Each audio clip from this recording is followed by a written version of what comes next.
You're listening to the For the Love of Creatives podcast. I'm Maddox.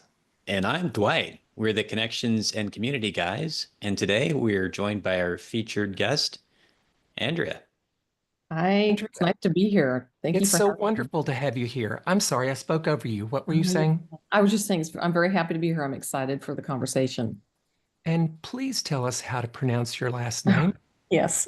So it's a French name. My husband is French. There's a whole story about how we met. But so there's a trick. If you divide it into three parts, the first part is like a lamb, and then in the middle is and then the last part is like the past tense of sewing. So lammer sewed is how you pronounce it. Oh, that makes it easy. I'm Yes. so glad I did Yes. not Lamarsaude. try to Some pronounce people that get because I tripped would on have the messed last it part. up. Yeah, I get swayed or sawedy, but it's sewed like the past tense of sewing, lammer sewed.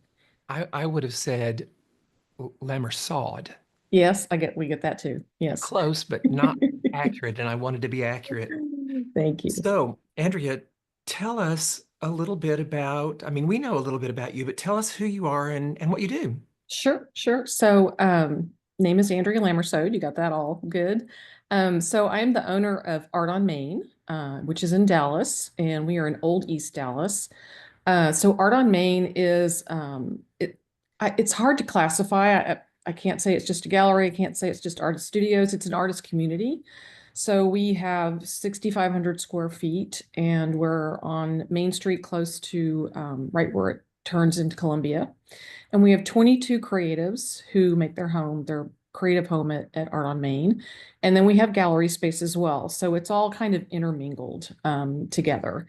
And we have ongoing exhibits, solo exhibits, group exhibits, but from the artists that have studio space there and also artists who are in Dallas. I focus primarily on Dallas artists because I'm a native Dallasite. So it was always my dream and my passion to open up a space that would, pay tribute to all the wonderful talent that we have in Dallas. It's very unique. Thank you. Haven't seen anything else like it. So, when did you open that, Andrea? So we opened in 2022. In December we opened up the studios to the artist, and in January we had our first exhibition in the gallery. So now we're going on our third year. We're just coming into our third year, which is to me just fantastic. When you start a business, you're on pins and needles. Is it going to work? Will people come? And boy, have people come. It's just been amazing. Like I said, it's been a dream of mine for a long, long time to build this community and open this community. And through a set of circumstances, it all worked out. And now it's just, I can't wait to wake up in the morning and go to work. It's incredible. Well, congratulations. Thank you. Yes, what an achievement. I gotta say that I'm a little shocked. We've been in there multiple times and it's so established that I was expecting you to say, oh, we opened in 2000 or, it's full. Yes. And every time, I mean, occasionally we have an artist that moves or goes to another place, and literally within a week, I've filled the space.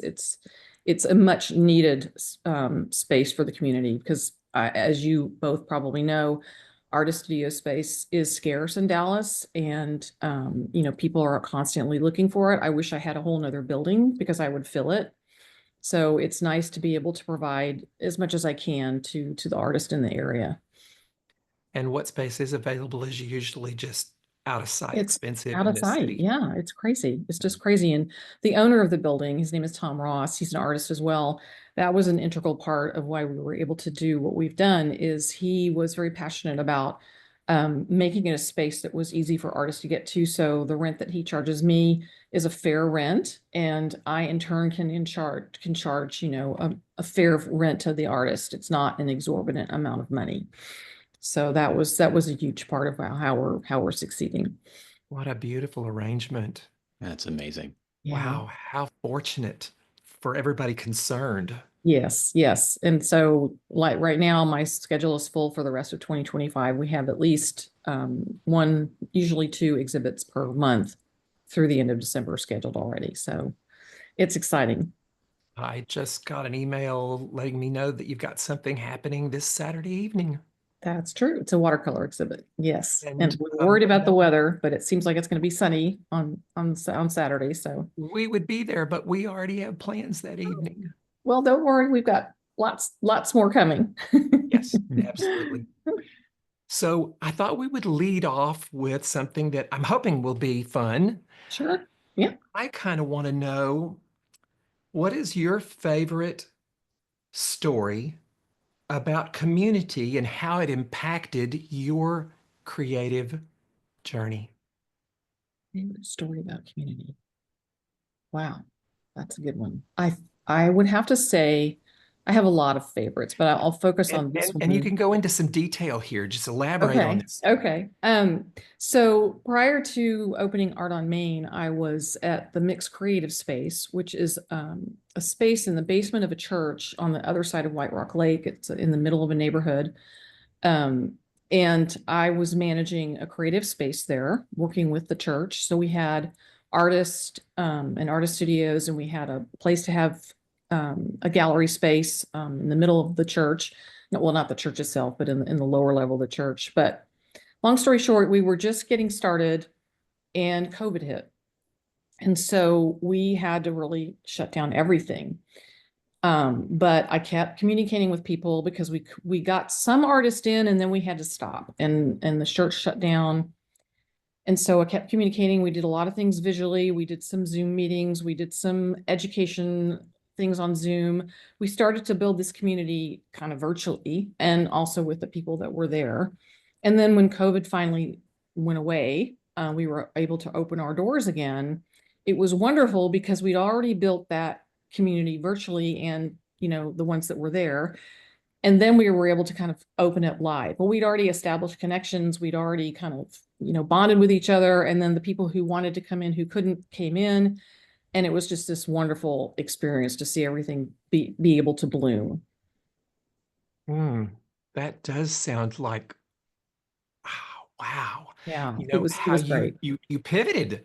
You were Yes, we thrown a totally curveball pivoted. with Yeah. pandemic, and you Yeah. you pivoted and made it work. Um, what was it that enabled you to do that? Because not everybody would be able to pivot that easily. Well, I'm a very, once I get an idea, I'm kind of I'm bull. I just keep going and I want to make it happen. And we were just getting this started and there was just no way I was going to shut down. We could have just said, well, we'll wait till it's all over and then we'll see what happens. But I'm like, Zoom was there, which was, we talked about it earlier, is just a godsend. And we were able to see each other and talk to each other, but, be safe. So I just kept going and worked with other artists. That was the thing. Some of the artists that were there were very community driven as well.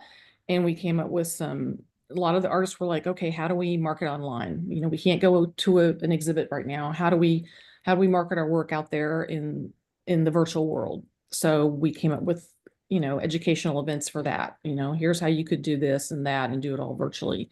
So you just keep going. You keep taking it day by day and you don't give up. That's always been my motto. And that's kind of what I think led to the success of Art on Main is I keep going. And if it's a passion for me and I really want to happen, then I find a way to make it happen. I'm going to pick your brain for a little bit of wisdom here. Okay. We talk to a lot of creative people in Mhm. just out and about when we're going in and out of galleries.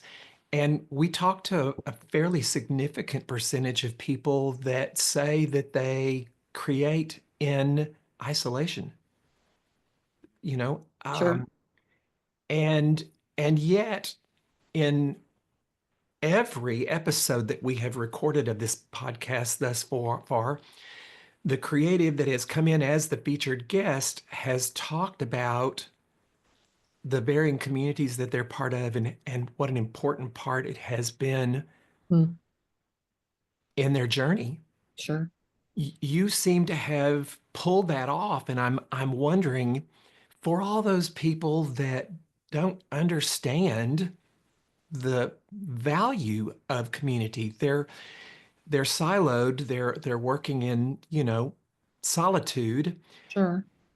How do we, as in Dwight and I, but you as well, or any other person that is community driven the way we are, Mhm. how do we communicate effectively to them so they really start to understand how valuable community can be to their process?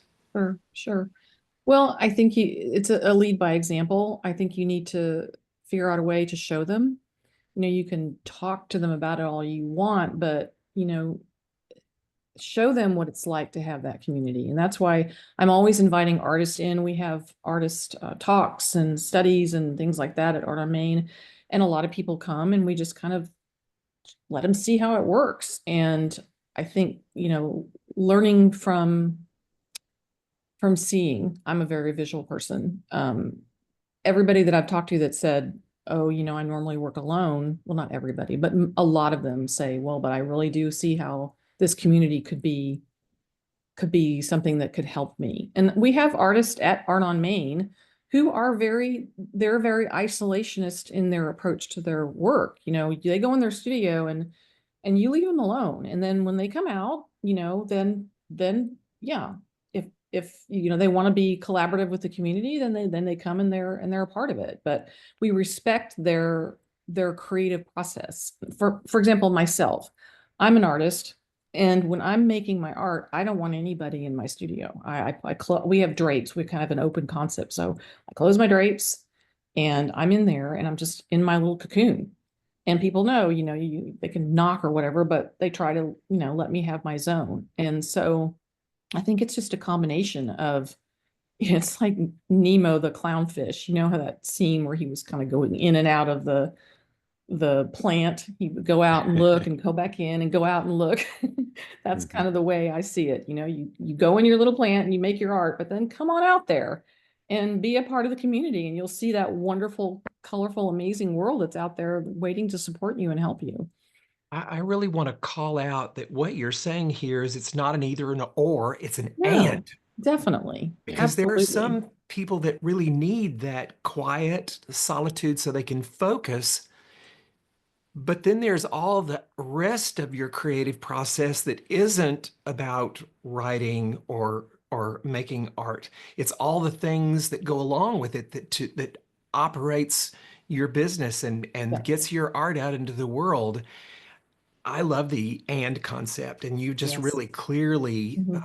pointed that out. Yeah, it's definitely not a black and white. It's definitely a gray. There's time when you want to be with your community and learn from them, and then there's time when you just want to be by yourself and do your thing. Yeah.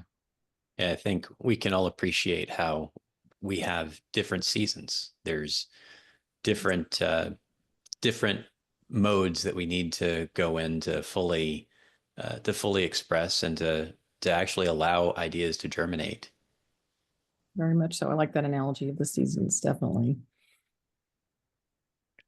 So I'm really curious about how it was that you started with creativity. What are your earliest memories? Yeah. My earliest memories, I love to write. In addition to visual art, I loved when I was younger in school, loved to write fiction and poetry, and that was just kind of my thing. And I love to read. I was a voracious reader. And then I did love just to create visual art. Did that, through high school, and I also played the flute. So I was in Oh, the marching band in high school. So there's always been some type of creativity around me. When I got to college, I decided to go more the business route. I went to SMU and got a degree in business and specializing in marketing. Went into the corporate world for a long time, worked at TI, Texas Instruments, and I worked for a telecommunications company. That's how I met my husband. We were both working for the same company. At the time, he was living in California and I was living in France. So that was a little switcheroo that we did. But I what happened with me, how I got to where I am today and not in the corporate world and now where I am is in 2014. And this is a pretty heavy story, but I do want to tell it because it's a part of my life and part of my story. So we had taken our daughter, who's now 23, but at the time she was about to go into the eighth grade, to the One Direction concert. They were in town. And it was Sunday night. She's supposed to start her school the next day, like start at eighth grade the next day. And when we got home, it was about 11 o'clock, our street was blocked off. And I don't know why, I jumped out of the car because we couldn't get anywhere. My husband was in the car, my daughter, and I just ran and I rounded the corner. Our house was in a circle and our house was just in flames, just totally in flames, like to the point where now there were 6 fire trucks that I could count, and they had the water arcing down into the middle of the house. Oh. So we lost our home, we lost our pets. We had 3 dogs and 2 cats and a turtle, and they all perished. It was a devastating experience. And so, it's at that point you're in shock, you're numb, you're just trying to, figure out what you're going to do. So little by little, we started to figure that out. But one thing that I needed, because my daughter took it the hardest, she had a lot of issues mentally after that, had to do some in and out patient to deal with everything. And I was trying to help her. I stopped working for a while and just helping her, but I needed an outlet and I needed something to do that would help me heal in addition to be able to help her. And so I started painting. I started making art just on my dining room table at our apartment that we got. We went to a high rise downtown because we didn't want to live in a home in a house structure anymore. But I kept doing it. I kept doing it. And at the time, the Continental Gin was still there. Was a big, I don't know if you guys know the Continental Gin, big 2-story structure with artists in it, size of a football field. Well, a good friend of mine, Walter Hoffhines, he's a lawyer, but he's also an artist. We've been friends since 1994. He said, get off your dining room table, come over here. He's got a studio space, or had a studio space there, and make some art. We've got a big studio space, come. So I'm like, okay. So I did. And I kept making art. And then I started selling a little bit of it. And I'm like, oh, well, this is kind of cool. So it just sort of just start to snowball. And I had a solo show. A good friend of mine owns a restaurant on McKinney, and Avanti restaurant. I had a solo show there, sold most of the work. And so I kind of just started being an artist. And I went back to work. I was working for a marketing agency, so I was still doing that, but the art was there. And so little by little, I started thinking, well, because I liked the corporate world, but I was just kind of like, what can I do here? So I thought, well, maybe I could help other artists with their marketing. So that's what I did. I was painting, and then I started helping some artists with social media. I learned how to build a website, my own website in Squarespace. So I started helping other artists build websites. And little by little, I didn't really need to do the corporate marketing anymore. So I stopped. And then I just kind of did my art and the marketing for artists. And then that's when we left the Continental Gin because they closed. And I got an artist studio space after several other spaces. There's more story there, but I don't want to take too much time. I got an artist studio space at the Mix. And then they said, well, with your marketing background, maybe you could help us. And that's how I started to do managing that space and those studio spaces and having exhibitions there. So that's kind of a shortened version of how I kind of got to where I am. And then in the early part of 2022, I was working at the Mix and I got a phone call. Well, first I got an email from a commercial real estate broker. Her name is Hayden Sage. And she said, hey, I found you through Google. I have a client who is Tom Ross, the owner of the building that we're in now, who has this space. And the building was built in 1962. The second floor has been a pool hall. It's been a bar. It's been a dance club. It's been a venue space. He didn't want to do any of that anymore. It wants to turn it into an art space. She said, would you come over and look at it? I said, well, yeah, sure. I'll come over and look at it. She said, he wants to get someone in the art world's opinion about whether it could be an art space. I'm like, sure. So I go and I get there and I climb up the stairs into this big kind of open space. And all I can see was this big bank of windows with light and downtown Dallas staring right at me. And I barely even gotten up the stairs. I'm like, yes, this could be an art space. So that's kind of where the conversation got started. And we talked a little more. And then they kind of both looked at me and said, well, would you consider making it an art space? I was like, whoa, okay, well, I don't know. But that's where the conversation got started. And I thought about it. I said, well, yes, I would if this is what we did. And I told him my dream, which is the way it is right now, basically, of artist studio space, of gallery space, of a community for artists, and a community for people to come and meet those artists and see their work, and to really support the East Dallas arts community. He's like, okay, let's do it. And so that's kind of where we went. And in the middle of that, I had been selected for an artist residency in France, but COVID came, and so I had to be pushed off to 2022. And my residency was going to be in the middle of when we were doing the build out of Art on Main. And I was like, oh God, I'm gonna have to cancel again. And my husband's like, no, you're not. I'll work, I'll help. We'll make it happen. You go to the residency. So I went in September for this month-long residency. And so did I freeze? Oh, let's see. Oh, there I am. You're back. And did a lot of Zooming and calling and all that while I was there. But still, that was the thing. That's that part of me, like I told you earlier. If I want something, I'm going to make it happen. Even if it's 1,000 miles away, it's going to happen. Oh, that is so incredible. I love the way that you had to overcome such a dark, deep valley. I mean, that was a trial. I can't imagine the weight Yeah. of the loss and having to deal with uh, trying to pull your daughter to the other side of it as well. Yes. And And today I'm so proud of her. She's come so far. She got her degree. She's living in Ketchikan, Alaska with her boyfriend who's in the Coast Guard. I'm going to go see her next week. She came out on the other side, which is nice to see. We all did, but you're right. It was a very traumatic, horrible experience. But you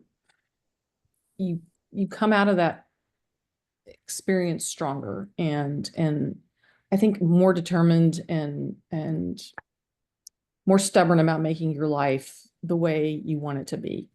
And that's what we did. That's what we all did. Andrea, I want to take a moment to celebrate. Everything you've just shared really demonstrates all the things that it takes to be a true creative. It takes strength and courage and determination, and it takes audacity, and it takes resilience.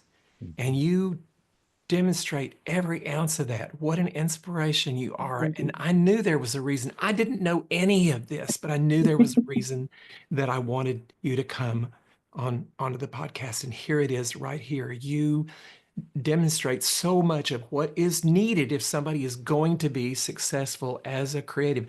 It's not an easy road to hoe. No, it's not, but it's possible. It is possible. And I think it's the passion that you have and the drive that keeps you going, and I know all the artists I know are very passionate about what they do. And that's the, I don't know, the steel rod that you have to have, I think, to make it work.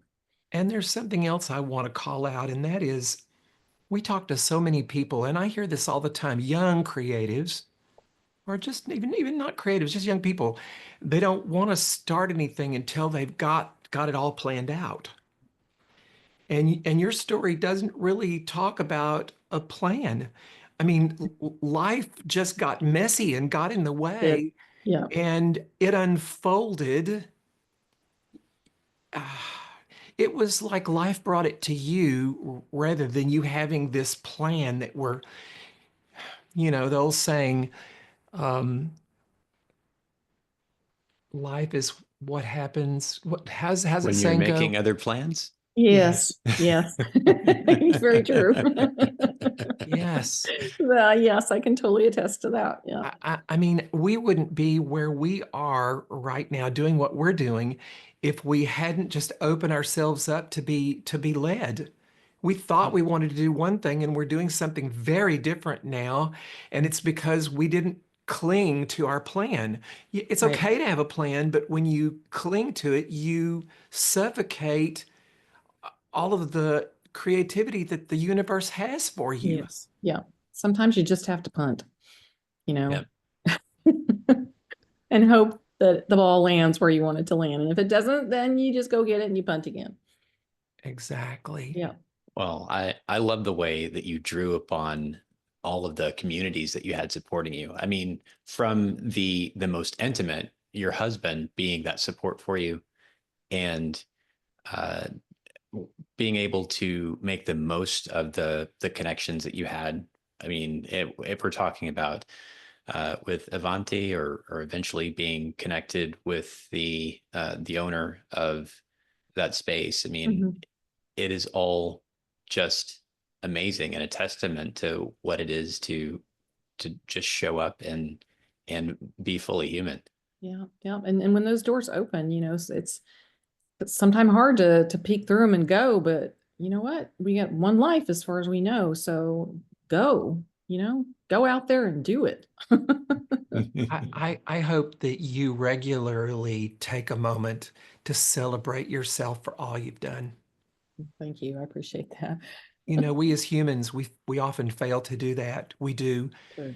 just Mhm. absolutely miraculous things, and we fail to stop and really take it all in, breathe it in, and just celebrate everything that we have collaborated on the universe with. I agree. I think everybody should celebrate. It makes you feel good about yourself, and that's okay. You need to feel good about yourself. Well, you've talked about successes and you've talked about challenges, and what would you say are some of the most valuable life lessons have you learned, those wisdom moments you can share with creatives that are earlier on their journey?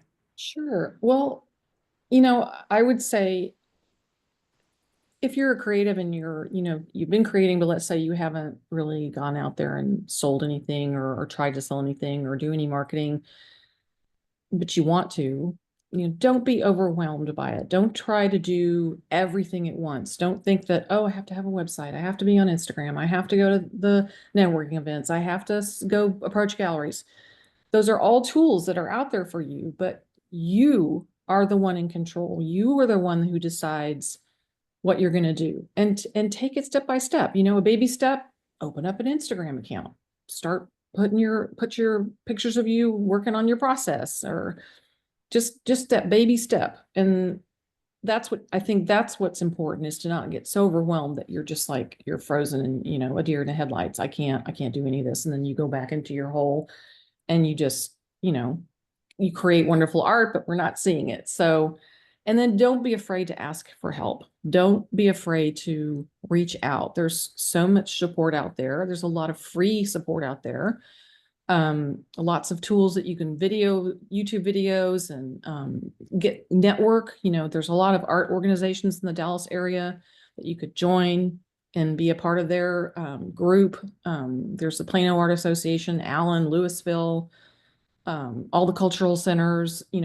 Get yourself out to those, start meeting other artists, start talking to gallery owners. Don't immediately approach them, and say, here's my art. Just go to gallery shows and go to openings and just get to know the community. It's a step-by-step process.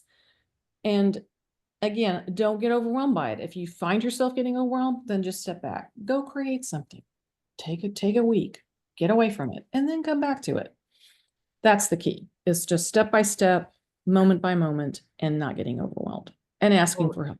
and everything you're saying is something that is most likely going to be readily available in any sizable city Yeah, in the US or around the globe. absolutely. Yes.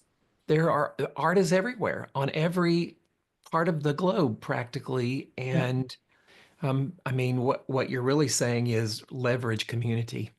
Yes, absolutely. And one of the leverages we have is the Dallas Office of Arts and Culture is a great resource. They have grants, they have a directory of artists that I'm actually on that directory.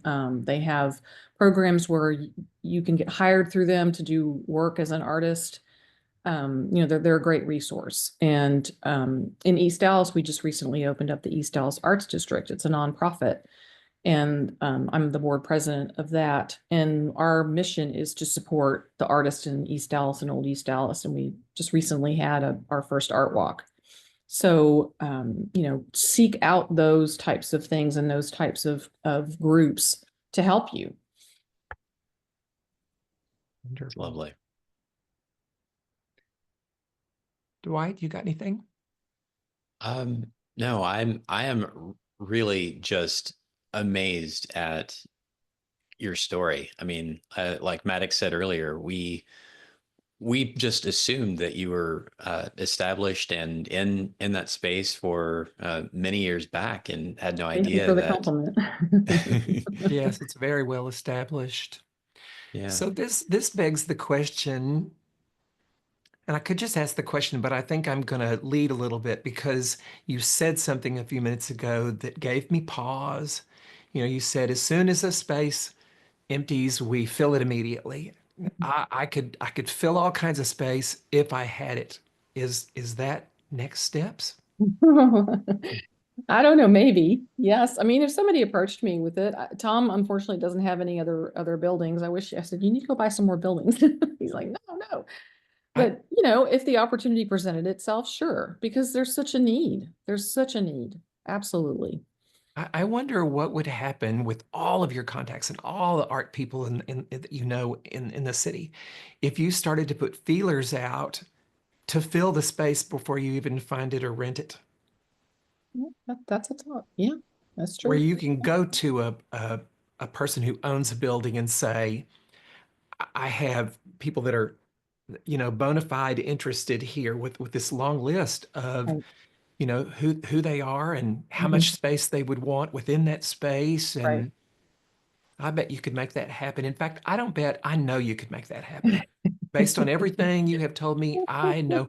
And I completely see that for you. Well, thank you. Thank you. I appreciate that. Yeah, you never know. Like I said, I didn't know this door would open with Art on Main, and it did. So you just have to look for those opportunities, and they come along. They really do.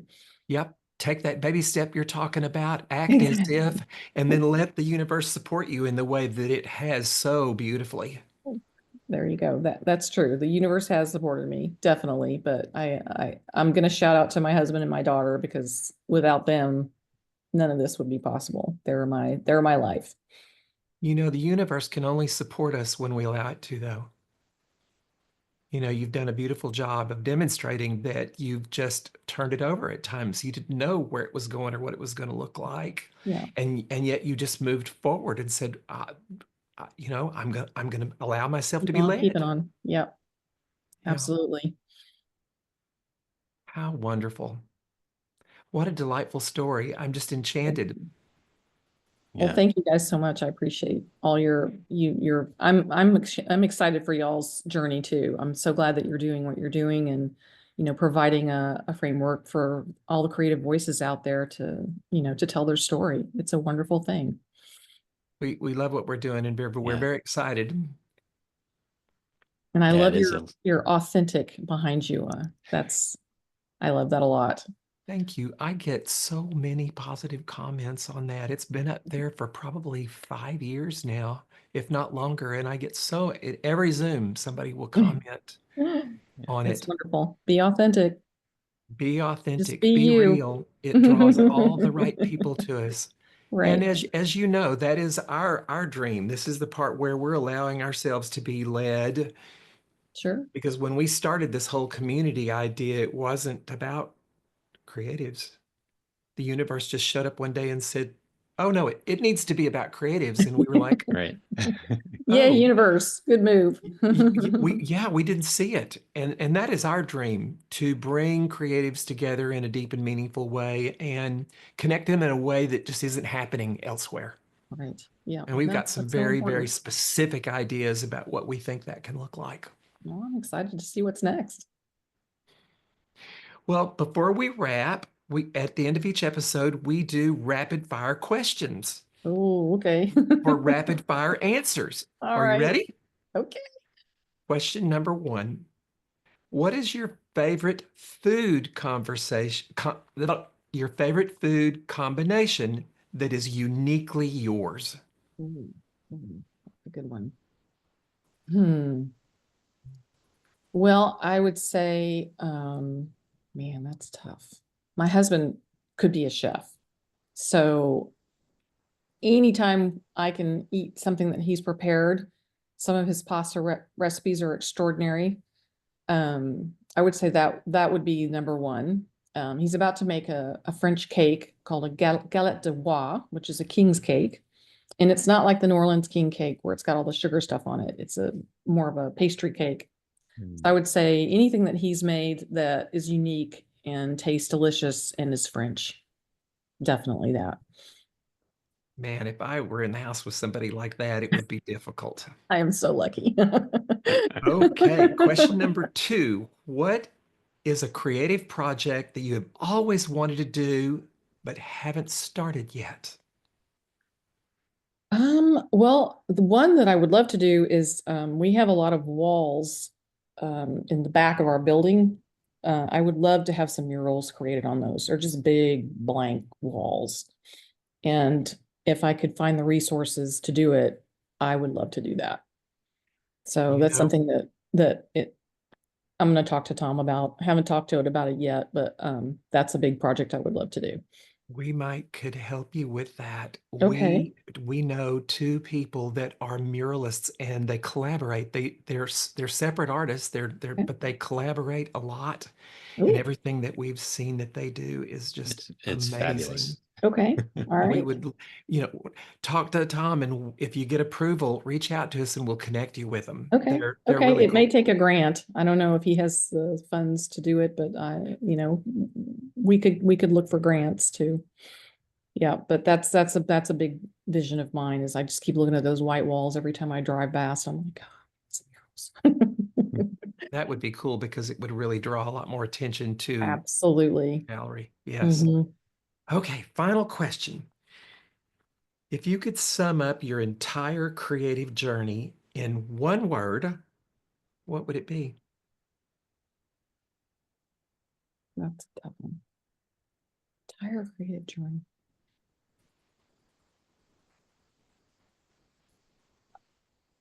Oh, well, I'll take two words. Amazing and wonderful.